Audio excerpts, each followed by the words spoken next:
And a lot of people look at their, putting away for their future or investing and things like that as an expense, right? Because you don't get that instant gratification. And I'm here to tell you folks, that is not an expense. An expense is you going to Target or going to Lowe's, things like that, and buying something that was a spur of the moment thing. And we've got other videos on how to kind of hack into that, component of your life too, to avoid that.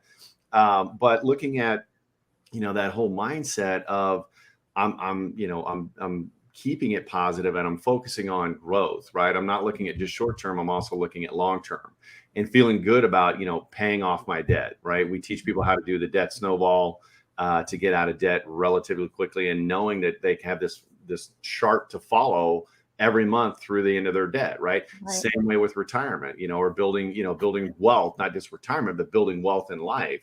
Looking at, okay, hey, I'm putting this away, and all of a sudden I see my emergency fund growing. I see my accounts growing and things like that. I see my net worth growing. Yeah. And focusing on that, looking at, and I always challenge people to ask themselves, does what I'm doing today move me closer or further away to my financial goals? Right. That's what we're dealing with, money moves here, financial goals. Right. But so many people get lost in it. And all of a sudden one little thing happens. Oh, I can't afford this, that, or the other. But yet they don't prioritize and pay yourself first. Right. That's one of the things that we teach as well, is pay yourself first. If you don't know what that is, type pay yourself first in the comments below, and we'll reach out to you and let you know what that's all about too. But looking at that piece of it, that am I building an empire or am I just buying stuff? Right. And it's looking at things differently between an expense and investment. Yeah. In any area of your life, right? They're two different things, and it's our minds have to differentiate that. I think sometimes a lot of people we talk to, they put it all together. They do, because it's money coming out of their pocket. It's like, oh, okay, well, I've already, bought my cars or whatever the case may be. I've got those payments.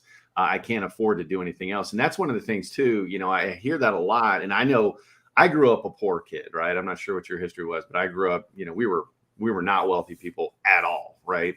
And so, one of the things I kept hearing in my life, I can't afford it. I can't afford it. And I've struggled with that as I've come into my career, and, I make great income now, but it's still in the back of my head of, oh, I can't afford it. I can't afford it. And middle class also has that monthly payment mindset. We don't look at what is that car cost or what is that computer cost. What do we ask? How much is it each month? Right.